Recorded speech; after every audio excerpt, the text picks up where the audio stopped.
Hello everyone and welcome to another video Dvar with Rabbi Chaitovsky at BMH-BJ. We're in the month of Elul and we're on our journey to a new year. And I like to look at the month of Elul as 30 days to a new year and 30 days to a new you. And the month of Elul has built into it, based on traditional sources, and we had an entire lunch and learn dedicated to this topic. Elul is a roadmap for how to achieve what we call teshuvah, or repentance. And part of the repentance process is asking ourselves really tough questions, the kind of questions that we're reluctant to ask during the other times of the year. But this is the time of the year to ask and hopefully answer some very, very difficult questions. All because we ostensibly want to build a better relationship with God. And a lot of people have a very difficult time with building a relationship with God. Jews in general, we're not really keen on talking about our relationship with God. Christians, religious Christians, happen to do an amazing job of talking about their relationship with God. I have a friend who's a pastor at a huge non-denominational church here in Denver, and every third word out of his mouth is about his personal relationship with God. And sometimes I get very jealous.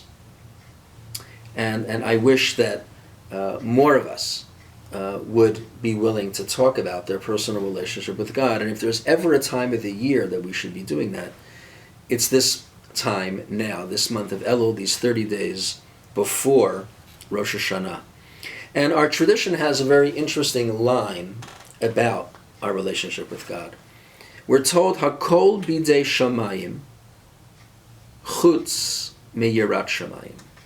Everything is determined by God, except for the fear of God. Now, when I was little and I heard that translated that way, I didn't quite know what that meant.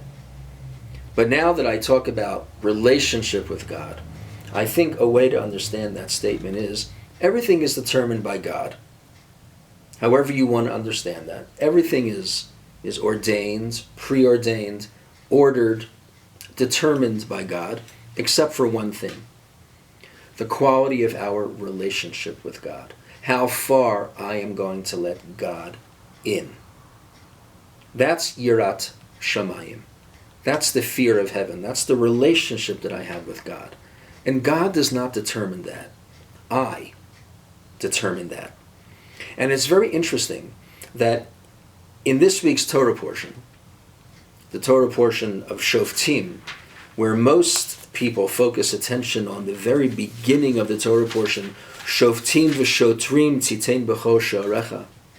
You should have judges and police and an entire system of law enforcement in place. And the famous verse, tzedek tirdof, we should pursue justice in a just way. A lot of people focus on that, but there's a little verse that always lights up for me at this time of the year. And it's in chapter 18. And after describing some of the rules and regulations of false prophets and people who do all sorts of occult practices, divination, and things like that, in a separate verse, in verse 13 in chapter 18, it tells us, Tamim tihiyeh im Hashem Elokecha, that we should be tamim, we should be faithful, we should be whole. Our attention to God should be undivided. Tamim tihiyeh im Hashem Elokecha. But it's really strange that it says im Hashem Elokecha, with God. It doesn't say believe in God. It doesn't say that we should elevate God. It makes it sound as if we almost have a relationship with God. We're with God. And that struck me because I remember in learning about Abraham, way, way back in the book of Genesis in chapter 17, we're introduced, it says Avram was 90 years old, 99 years old, and God appeared to him and said, Ani El Shaddai, I am the Lord, El Shaddai. And he tells him, Hitalech lefanai veheye tamim. Walk before me and be tamim. Be faithful. Be wholehearted. Give me your undivided attention. And again, walk before me. Like Abraham is leading God. What is that really all about? Well, at this time of the year, I think I know what that's about. Abraham is our role model. Abraham is the founder of our faith. Abraham made a conscious decision to let God in.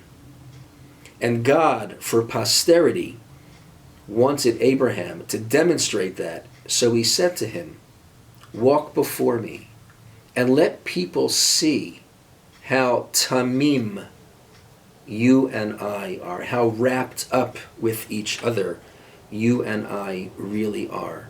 Abraham was a role model for people who, through their intellectual endeavors and their own emotional effort, simply allow God in. They let God in. They walk before God and they invite God in. That's what Abraham did. And I think that that's what the verse in this week's Torah portion means as well. Tamim tihiyeh im Hashem Elokecha. Be one with God. Let God in. Because God may have control over everything else that goes on in the world in our lives. But our relationship with God is not determined by God. It's determined by us. And we must let God in. And this is the month to do it. Ani l'dodi v'dodi li. God is near us, and we are able to get nearer to God, and we have the power to invite God in and to make a difference in our lives together. Shabbat Shalom.